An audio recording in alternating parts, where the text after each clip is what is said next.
Hey guys, welcome back to the next video. In this video, we are going to quickly introduce to this particular architecture, what this architecture is all about, and then I'm just gonna go about the plans of the next stage plans.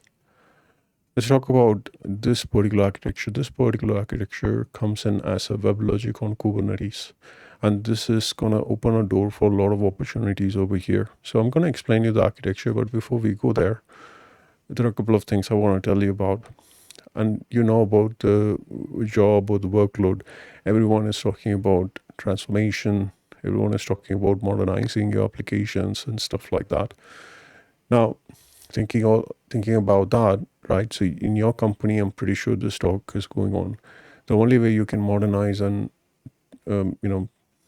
transform your application is by having a containerized application and an orchestrator who can automate a lot of things from your day-to-day job.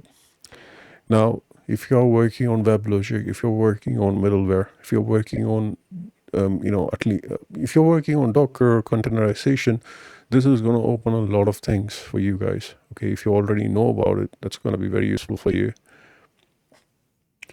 So what I'm going to talk about in this video is that we're going to use AWS as our base. We are going to use the instance type as T2 large. That's the instance we're going to use to make sure that this architecture comes together, because WebLogic requires a lot of RAM. So at least we minimum need an 8 GB of RAM for this to be working. And we need 3 systems so we can have a proper Kubernetes cluster and a proper WebLogic domain cluster. Now you see that proper domain cluster has 2 managed servers and 1 admin server. So that's what we wanted. And then we are going to have other things also. I'll explain you little by little, but not too much so that you get bored. Okay. So I'm going to keep it very crisp. But then when we talk about each part of this particular architecture, I'm going to explain you much thorough on those parts when we come there. So don't worry about it. Everything in here is covered one way or another. So let's start with 3 instances. We're going to use AWS, Amazon Web Services, as our base of operation, because my laptop couldn't bear the load. I tried to put it on my laptop, but my laptop is already running, as you can see, with 84. But when I run this, guys, over here, it reaches 23.5, and then my virtual machine crashes. Okay, so it's not possible to run it on your system or laptop, because I have 4 GB of RAM allocated to each of my virtual machine. Well, to be frank, it's not working out. So I had to choose AWS instance, a T2 large instance over here. So now I normally suggest using T2 medium, but then for this occasion, go for T2 large, because that's the only thing which can support the size of WebLogic. Now, what we're going to do here is that we are going to containerize our WebLogic. We're going to put it as in an orchestrator after containerizing it. And we are going to manage this autonomously, so using Kubernetes. So this is the whole reason for it. The future updates includes monitoring system on Kubernetes, like Prometheus, Grafana, so likewise, just like how I've done for my Tomcat training. So I'm going to give full support. Don't worry about it. I'm going to show you everything I know and what I've been doing so far in my IT career. So don't worry about it. So everything is covered in this training. And I'm going to add Oracle as well. So once I have a communication with Oracle Cloud, so I'm going to do that also as part of this training. And you can actually go ahead and tell your office people that I know how to do WebLogic in Kubernetes, so I can save a lot of money for you in terms of resourcing, in terms of like automations and stuff like that, and deployments and stuff like that as well. So you can actually go and say that with confidence that you know how to do it. All right. So let's get into this architecture right now. So we're going to have 3 instances of Ubuntu server. Ubuntu is like a far more favorite operating system for Kubernetes. So most of the Kubernetes runs on Ubuntu rather than any other operating system. So just that you should remember. So I'm going to have 2 architectures over here. One is the server level stuff, like you can see a lot of activities is going on the server level stuff. Another one is the Kubernetes stuff, which is in the box over here with different colors. And then what happens within the Kubernetes stuff, right? So I'm going to have like multiple levels or layers of architecture involved over here. I'll try to explain it as much as I can. But more depth introduction will come over the section. So every section I'm going to have each part covered. So each session we will refer this architecture, dig in more deep into this architecture and try to understand what we're doing. So we're going to build our artifacts and WebLogic image and put it out on the on the Docker cloud repository, because this is the local cloud repository. Local Docker repository. So I'm going to put it on the cloud.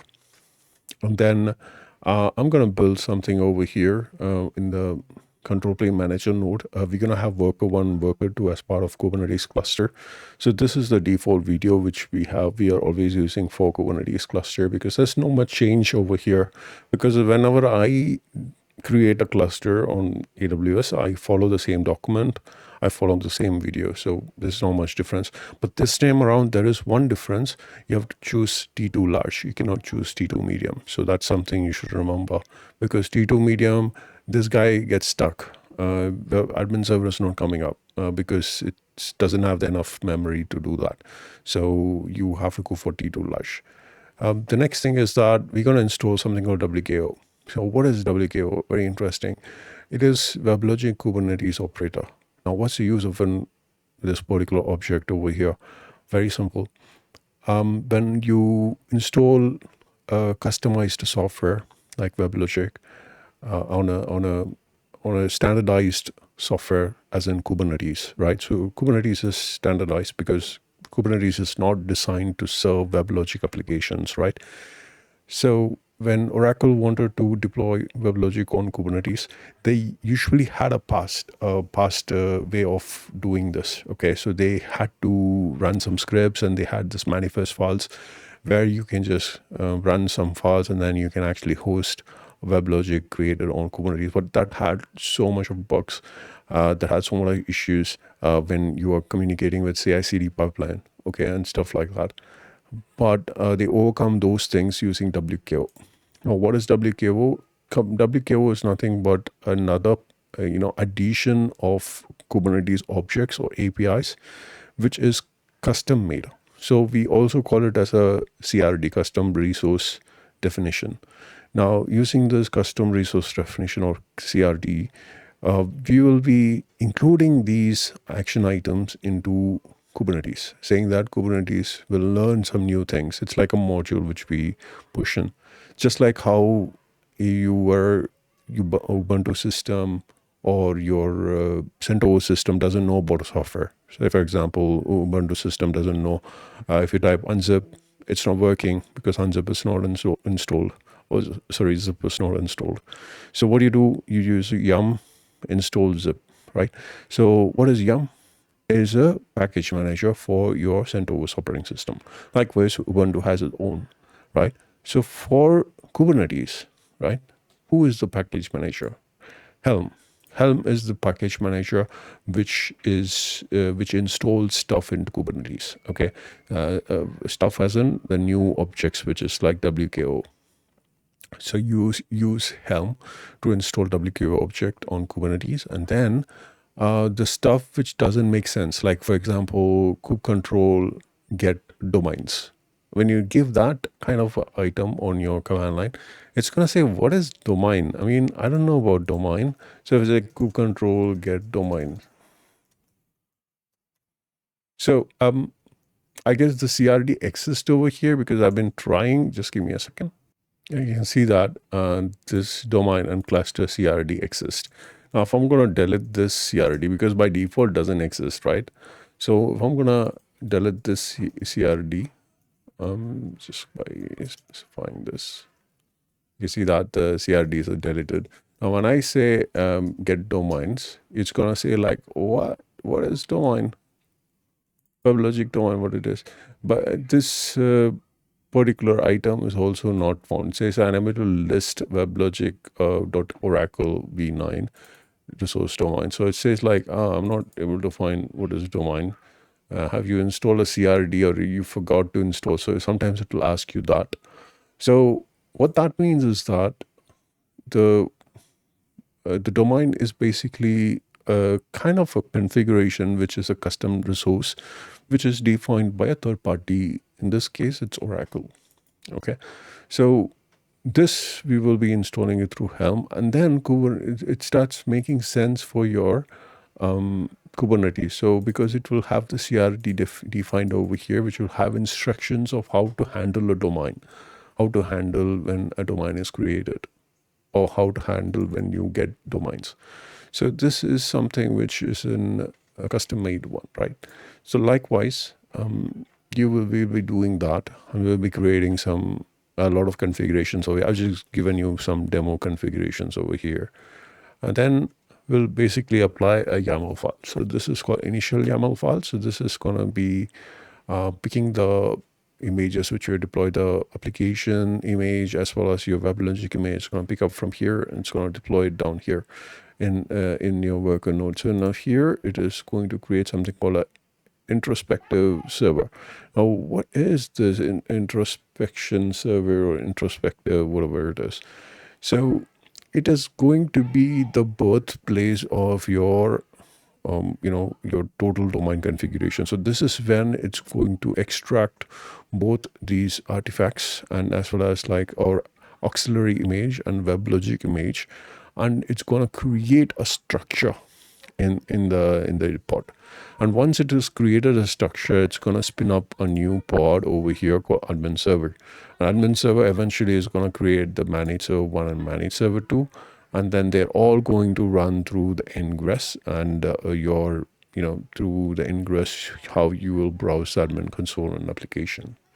So this is pretty much what we're going to see end to end on this particular section.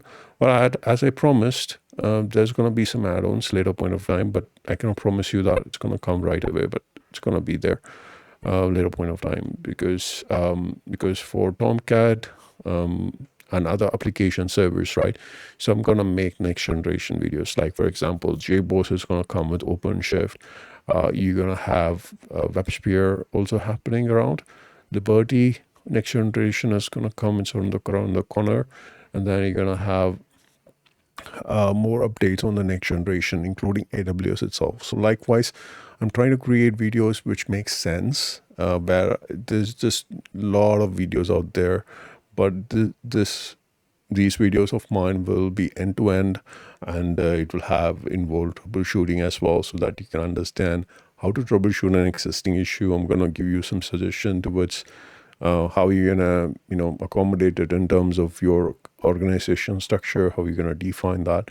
So all those things are going to be part of these videos. Yeah, so don't worry about it. So if you have any questions, please leave it on the question section. The only way you can support me is by leaving your review when you have enrolled to any of my training. And we have a community, so please join the community. We're happy to put you part of the community, and you can always work with other students and try to resolve problems. So there are a lot of things which we are doing to support you guys. Thank you again for watching this video. I'll see you on the next one.